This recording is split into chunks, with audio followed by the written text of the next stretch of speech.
Hello, everyone, and welcome back to Higher Density Living. How interesting that Jason and I are apart right now, but still together. You know, interesting fundamentals of how things in this universe work.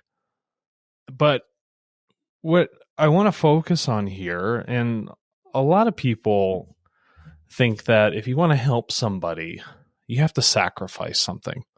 Maybe sacrifice opportunities for yourself, sacrifice your happiness, all these other things. And then at the same time, you'll go and do things completely out of your way, out of the norm of what you would do, thinking that it's appropriate for that other person. So what I really want to focus on is that in the aspect of service to others, taking that right-hand path, understanding how to serve people is fundamentally one of the most important things here.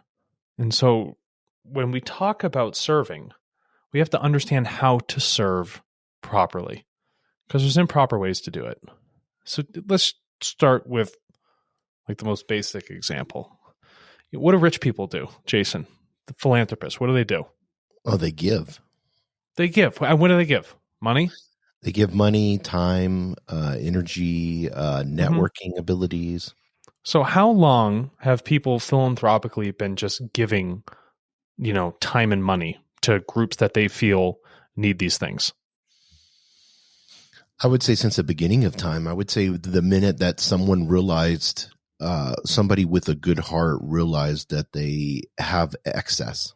But what have we found? The groups that have always been a focus for this help, this philanthropic nature, certain tribes in Africa, maybe people in the Amazon, people in the Spice Islands, anything of the sort, they're still requiring, people are still pushing more resources and help towards them, but there hasn't been any major development. No, I saw, this was interesting. They were talking about some of these institutions that have been getting a lot of money for, especially here in the United States, for veterans. And they were saying that the amount, you could take the amount that these institutions are getting for veterans and give each veteran like $6,000 a month. Yeah, no, that's interesting. But suicide rate is through the roof, with veterans. So homeless veterans. So what's happening with the money? It's and beyond that, Jason. You're giving people money, but they're still are lacking something within their lives, which tells me that this whole philanthropic idea of giving time and money to groups that people who have resources feel that these other individuals need this specific type of help aren't actually helping them. So the idea of service is actually improper. It's more of a self-serving purpose rather than one that is actually service to others, right? So when we focus on the idea of service to others and serving properly, fundamentally, out of the gate, we have to understand how those individuals want to be served. How many times have you gone throughout your life and you go to help somebody and they said, I didn't ask for help? You see what I'm saying? And maybe they get a little agitated with you, or you do something and it actually ended up being a mistake, but you thought you were doing the right thing, just in personal relationships. Well, what happens when you have full cultures, tribes, nations, and people are like, oh, we'll help you. We'll give you money and resources. But fundamentally, we've been doing that for hundreds of years, and it's actually not helped the current state of those individuals for where other people define how they should be living their lives. Yeah, So I think we have that here perfectly in the United States with Native Americans. Yes. So, and you can see that, we, as I'm saying, Westerners, coming from a different place came in, and then, we came up with these idea of reservations, but there's, and I know a lot of people have probably watched it and you've watched it too, Yellowstone. There's a powerful moment where the chief is sitting in the back of the car with his attorney. Rainwater, Chief Rainwater. Yeah, Chief Rainwater's in the back of the attorney, and she goes, she's basically saying, hey, you need to get some balls and stand up, because the United States of America has never once on a treaty, ever once. And she went through and started naming them. Yeah. Not just for Native Americans, but she was naming them for, naming them for other countries that we've signed treaties with. She goes, they've always changed the rules. They make the rules and then they change the rules. It's self-serving benefit. You're correct, Jason. So when we think about groups and serving others, before you start with anything, before you just start throwing random help and like going out of your way, working day and night, doing all these things, and you're not seeing any payback, or people are still frustrated, or the group you're working with isn't seeing any development, it's because fundamentally the question hasn't been asked to those individuals how they want to be served, what help they actually need, not you determining and defining for another human being what you think is in their best interest, because at that very moment, you then go against their free will, and you're also hindering their own evolution and their own point of learning. You're not actually meeting them where they currently are in their own state of their own lives. Does that make sense? Yeah, which reminds me, it's funny, but when you pull up to a driveway, I know you're vegan, so you don't go there, but when you pull up to a driveway at Chick-fil-A, and they have people standing out there, so it's the only like drive-through where they have people taking orders and standing out there. Their response, of course they're trained to say this, but their response is, "How can I serve you?" Correct. And I think if we ask that question, like you're saying to others, "How can I serve you?" Mm-hmm. So like, I'll even give an example. So like in a business sense, I'll go into a conversation with a client just to start, a prospective client, and I'll say, how is it that we can be of service? How can we help your business? Rather than me coming in and say, oh, here's a product, you should take this, you should buy it. Here's how I can help you, and I know nothing about them, right? I'm just defining for them how they need to be helped. That's already going to put up a wall. But if you invert that profile, if you meet them where they are, you let them tell you how they need to be served, then the opportunities become obvious. Then it becomes a fruitful relationship, whether it's in business, whether it's a romantic relationship, whether it's with family members, or whether it's with tribes, cultures, or nations. You have to go to them first and allow them to define for themselves what they need. But so many philanthropic groups, so many rich people say, well, statistically, these people are poor. Statistically, these people have less resources. We need to give them more food. We need to give them more shelter, more schooling, more money. But the thing is, you haven't even had a conversation or relationship with those you want to help. So how is it you can truly understand helping them if you don't even understand who they are? And I think this is a very strong fundamental point here that we need to focus on. So if people were to take this as an example and apply it to their current lives and their current relationships, I think we need to start asking the simple question: how can I be of help? How can I serve you? Right? Or even asking someone, help me understand. When you open it up with these things, it's a very humbling way to move into a conversation and really open your ears, open your insight to learning from that other self that's across from you. And I think this is a great step that we can take going forward when it comes to things that are philanthropic. Like, for instance, we have the Big Seven over at Tartle. It's important that we ask people what things they want to donate their resources towards, what they want to help with, where we get their measurements of success. Like, Jason, you define success differently for your life than many other people would, correct? Yeah, and I think it's also, I think this is really important because like these philanthropists with the resources, they choose to decide against the free will of the tribe or groups or whatever it is. They decide, since they're paying, they get to make the rules in how they want to accomplish it. It's like Big Seven, climate stability. We can solve that problem if we kill 3/4 of the planet. Yeah, done. Of humans. Solved. Problem solved. Who makes the choice to who has to go and who doesn't? Yeah, and this is where the issue shows up. Unless we engage with the individuals, and all of us are responsible, and we all come to the definition of how we can actually solve this thing and help, and say this is how we need to be helped, then we can go somewhere. But just taking the cut and dry, completely polarizing black and white approach of saying, I see the issue to this. There's too many human beings. Just get rid of them altogether. These things don't work. Or these people are too poor. Give them more money. Oh, these people don't have enough food. Give them more subsidies. That actually doesn't help. Think about the food stamp program here in the United States. Are people actually incentivized to continue to go out and help themselves? No. They can just let the government be responsible for them. They don't have to go out and do the work and change their status of their life because the government is telling them how they should define value, how they should define their work, how they should define how they acquire resources, how they define their own safety. The government tells them that. I'd love to see a metric to see how many individuals were on food stamps and actually moved off of them. Yeah, and then and not just move off of them, but the lifestyle that giving to someone creates. Yeah. So, like for instance, they've done studies on this.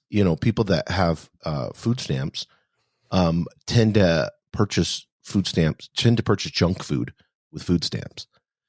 So the lifestyle that they're having, is one of no substance. Even the foods of no substance. Yes, that's what I'm saying. I mean, you'll see that over and over and over again. Then they're trading food stamps for drugs and trading food stamps for, money and all different kinds of things. It becomes a barter tool. So these situations that we say, this is something I want to get into too. When we view somebody as being less fortunate than us. Right. That's where the issue shows up, because they're like, oh, they're less fortunate. Let's give them this stuff. Well, in what sense are they less fortunate? Just giving someone something continues to make them reliant on some other power, rather than allowing them to have their own internal power and become self-reliant, self-responsible.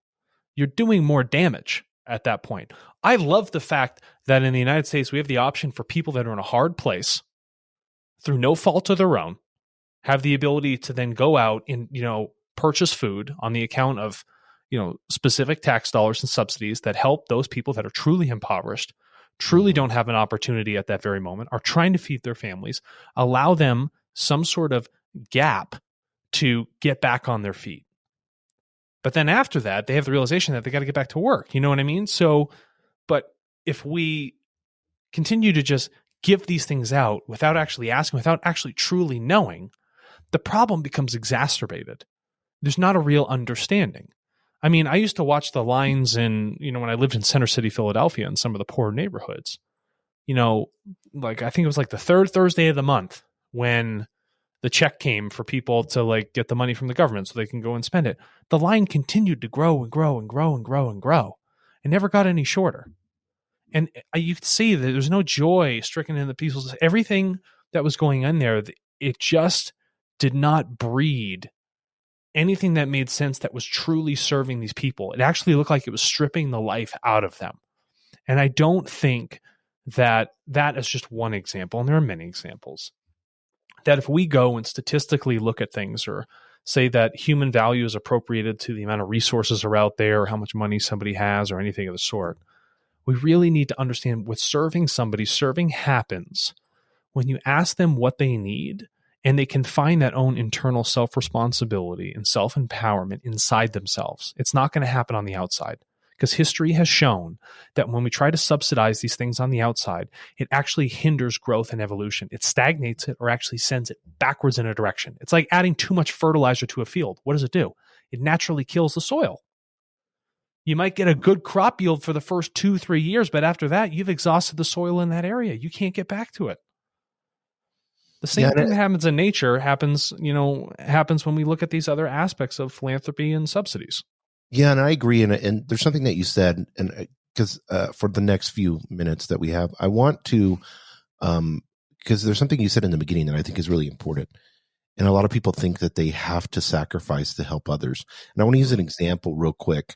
That Netflix documentary, it's #1 now, of he was a Sherpa and a Gurkha and a British Special Forces guy. 14 peaks. Yeah, in 7 months, which is unheard of. It takes 7 years, I think, was the record to do that.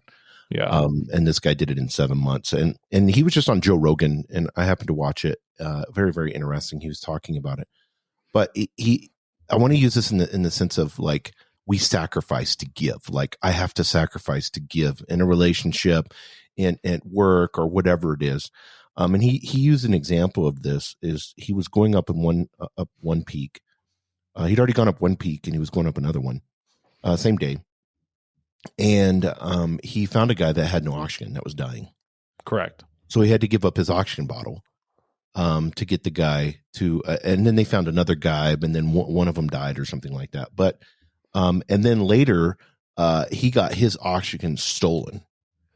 So he ended up going up a peak without any oxygen because it was stolen. And these are two dichotomies that we see with giving. Either I'm going to be taken advantage of and somebody's going to steal something from me, or I'm not able to do what I need to do to go to the journey to the top because I have to stop and sacrifice and give, whether it's a mother, whether it's in a marriage or a partnership, whatever it may be.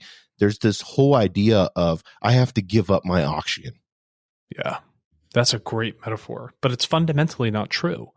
If you have to give these things up to create some sort of synthetic value in these relationships or these journeys that you're on, it's not going to last. That's a non-lasting thing because, one, you don't understand yourself and where the value comes from, and you're misinterpreting how love actually works. There's no balance. There's no understanding from both sides of the party. You think that you have to overdo it, overcompensate, sacrifice, give these things up to prove to who? That you love the person a lot? There you go. Yes. Right the more there. I sacrifice shows that I'm just stronger in this and like I can do it better and this is what's required. That's not the requirement. Well, it's narcissistic because you're giving with the whole intent of you sacrificing. And so the focus becomes you through the whole process of giving. Right. You're not actually in the process of serving the others. You're self-serving at that point. Yes. No. Has creation just ever asked you to just flat out die? Oh, you need to be a better service to me. You need to sacrifice. No, it's never asked for that. It's never asked you to kill a goat in a fucking relationship, to make the relationship survive. It's never asked you to sacrifice a cow, sacrifice an arm or a leg. Those things aren't required. That's not the requirement for these things. And it's funny, I was talking to a mom and a daughter, and they were sitting down and we were having a discussion, and it was really interesting. The daughter's older now. And the daughter turned around to her mom and said this. She goes, you provided for me. I was able to do this, these sports activities, this, music stuff, this.